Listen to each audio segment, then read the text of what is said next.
Bismillahirrahmanirrahim.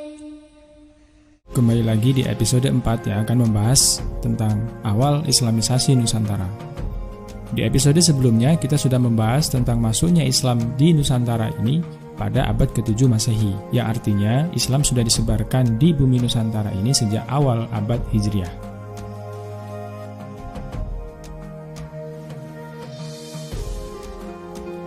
Teori masuknya Islam ke Nusantara pada abad ke-7 Masehi ini sebenarnya bukanlah hal yang mustahil terjadi sebagaimana sanggahan para orientalis barat.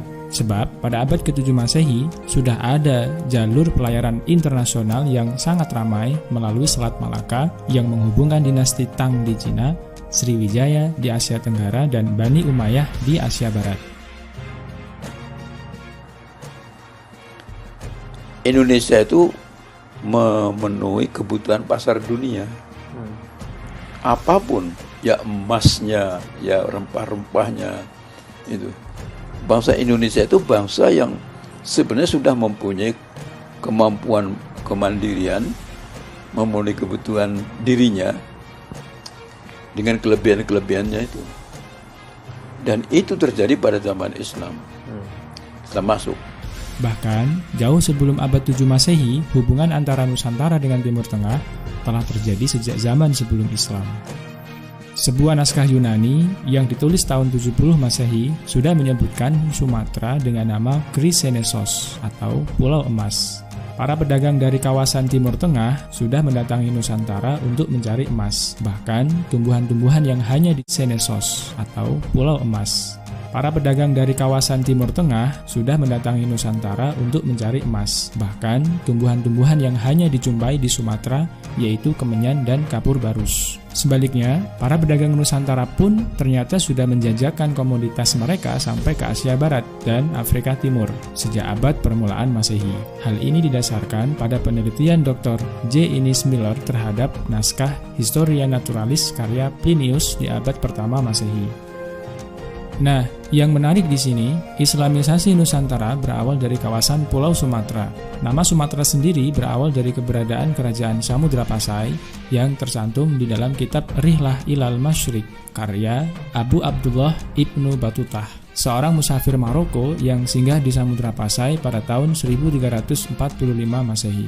Ibnu Batutah melafalkan kata samudra dengan Samatra dan kemudian menjadi Sumatera. Selanjutnya, nama ini tercantum dalam peta-peta abad ke-16 Masehi buatan Portugis yang merujuk pada pulau ini, sehingga kemudian dikenal meluas sampai sekarang.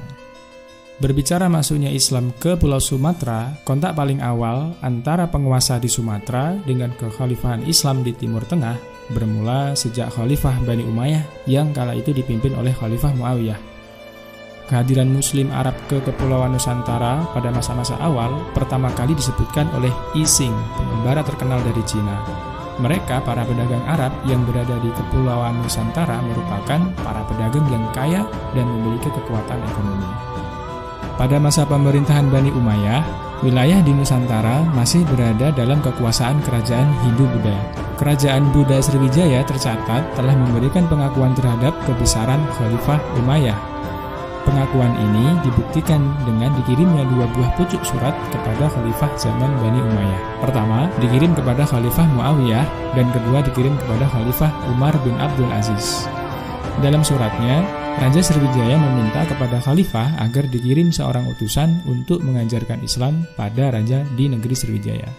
2 buah sumber sejarah berupa berita-berita Cina yang menyinggung masalah kedatangan Islam ke Nusantara adalah Xin Tangsu atau catatan dinasti Tang, serta Chu Fanchi yang artinya catatan negeri-negeri asing yang ditulis Cao Jukua tahun 1225 Masehi. 2 catatan ini menceritakan tentang Tasi, istilah Cina untuk menyebut Arab. Pada tahun 651 Masehi, Raja Tasi atau Raja Arab bernama Han Mimomini mengirim utusan ke istana Cina. Han Mimomini adalah sebutan untuk Amirul Mukminin, yaitu Utsman bin Affan, Khalifah Islam yang memerintah dari tahun 644 sampai 656 Masehi. Selain itu, catatan dinasti Tang menyebutkan pada tahun 674 Masehi terdapat pemukiman pedagang Arab, yaitu di pantai barat Sumatera, tepatnya di Barus. Barus adalah daerah penghasil kapur barus yang terkenal di dunia perdagangan internasional pada saat itu. Dari beberapa bukti ini dapat dipastikan bahwa pada abad pertama Hijriah atau abad ke-7 Masehi, Nusantara, khususnya di Sumatera, telah ramai dikunjungi para pedagang dan musafir dari Timur Tengah. Bahkan, di setiap pelabuhan ada pemukiman para pedagang Muslim. Menurut Ibnu Faqih, seorang ilmuwan Persia abad 10 Masehi yang mengunjungi Sriwijaya pada tahun 902 Masehi, mengatakan dalam kitabnya Al-Buldan bahwa di Sriwijaya telah terdengar berbagai bahasa seperti bahasa Arab, Persia, Cina, India, dan Yunani, di samping bahasa pribumi yaitu Melayu. Para pedagang dan musafir Islam itu mendakwahkan Islam kepada penduduk setempat, sebab setiap muslim mempunyai kewajiban mendakwahkan Islam menurut kemampuan masing-masing. Sehingga Islam telah dipeluk sebagian masyarakat di daerah pesisir yang berada pada jalur lalu lintas perdagangan.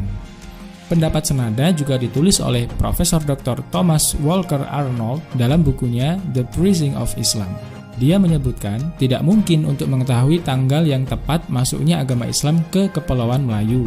Islam mungkin telah dibawa oleh pedagang Arab pada abad-abad awal Hijriah, jauh sebelum kita memiliki catatan historis tentang hal itu.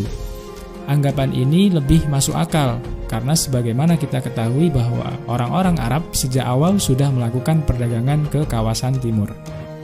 Kedatangan Islam di kawasan Pulau Sumatera merupakan yang paling awal jika dibandingkan dengan kawasan lainnya seperti Pulau Jawa dan Pulau Sulawesi. Dengan bukti-bukti yang menyebutkan Islam telah masuk dan berkembang sejak abad ke-7 Masehi di Pulau Sumatera, serta telah terjadinya perkawinan antara pedagang Arab dengan pribumi, akhirnya membentuk komunitas masyarakat Muslim yang terdiri dari orang-orang Arab dan penduduk lokal. Hal ini menjadi cikal bakal perkembangan Islam yang jauh lebih besar di masa-masa berikutnya, hingga Islam menjadi agama yang membawa kepada kemakmuran dan kemajuan di wilayah Nusantara.